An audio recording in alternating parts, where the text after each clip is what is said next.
So Pisces and Aries are the two most important signs this month. And as a Virgo, you are more heavily influenced by what is happening in Pisces rather than what's happening in Aries. So let's start there. In Pisces, right at the beginning of the month, retrograde Mercury and retrograde Venus are moving backwards towards Saturn in Pisces. Now, Pisces rules your area of important partnerships, and Saturn there is demanding that they be reliable and mature. So if you are in a committed relationship, this is great, and then the retrogrades will only give you more reasons to value the shit out of this relationship. If you are in a relationship that is not reliable, they may push you to acknowledge that and either end the relationship or just resign and allow things to unfold as they do. Finally, if you are single and curious, there are some good chances for you, and my recommendation will be to make a list what you would need in a partner realistically to be able to have a long-term committed relationship with them. Think long and hard about it and put it in writing on the 7th of April when Mercury ends its retrograde, or maybe a couple of days later. This is truly the best time for it if you ever considered doing such a thing. When Venus ends its retrograde on 13th, it would be good to plan something pleasant together with a person you like and trust, whether it be a romantic partner or just your dear friend or somebody new. Before we move on to what's going on in Aries, a couple more things.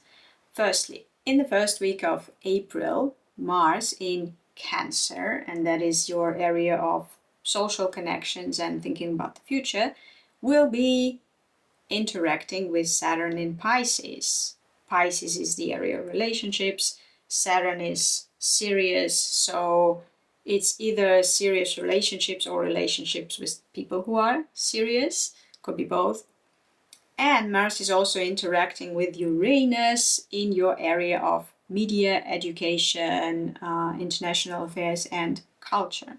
So this combination is amazing for, well, networking, developing and promoting your original ideas, and building lasting partnerships, not necessarily romantic ones. Then there is a full moon in Libra on the 13th of April that may bring your attention to your finances, especially earnings, spending, and, well, your belongings. There it's best to take the energy that may come from anxieties and put it to business to quickly, right on the 13th or a few days after that, to fix something, improve either your financial situation or at least how much you are onto it. And now finally to Aries. So if Pisces is ruling the important one-to-one, one-on-one personal relationships in your life, Aries is one step further. It's either relationships where you share property, so more like business relationships, or you are just very, very intimate with each other. And I don't mean just sex, it's more like the intimacy that comes from being in a long-term committed relationship, sharing a life together, going through psychologically difficult times together. At the beginning of the month, Neptune that entered Aries on the 30th of March is already there. It may give you an idea or a feeling that more is possible in this area, that maybe intimacy has a spiritual dimension for you and that you need more in this dimension of intimacy.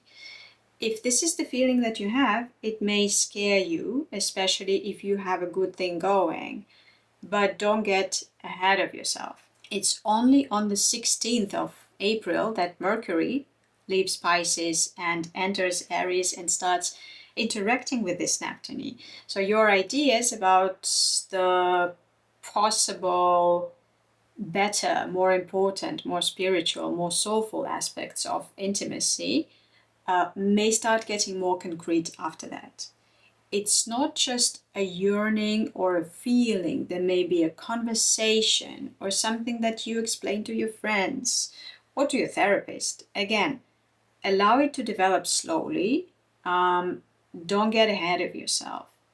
Venus will join Mercury and Neptune at the very end of the month, on the 30th of April. And then this idea will develop further and you may get hooked. And we will be talking about it later this year. So for now, let it show itself first. Do not force it, but also don't try to kill it immediately if it appears. Mars will also change signs and will enter Leo on the 18th of April. For you, this is important because planets in Leo are not as easy to use in your life. So Mars, that is passion, motivation, fighting spirit, or just energy in general, will go on a short vacation in your case. It will enter your sign in the middle of June. So if you're thinking of taking some time off, going on a holiday, anywhere between mid-April and mid-June is perfect. While Mars is in Leo, the most important thing is to not force it. And it's just like I said before, let things develop, restore your strength, observe. Finally, there is an energetic new moon in Taurus on the 27th of April. Everything that happens in Taurus is making your world larger, more interesting, more like an adventure. So it would have been an amazing time to start something like that. Start learning something or teaching or plan to publish something or plan a big trip or start a media discussion. But this particular new moon is very much affected by a conflict between Mars in Leo and Pluto in Aquarius. In itself, this conflict should not affect you too much, but through this new moon it may. For example, this conflict may be something that you don't need to have to do anything about directly, but it affects you emotionally and engages you intellectually. So you may indeed start learning about something or talking about something publicly because you find the topic so contemporary and so fascinating.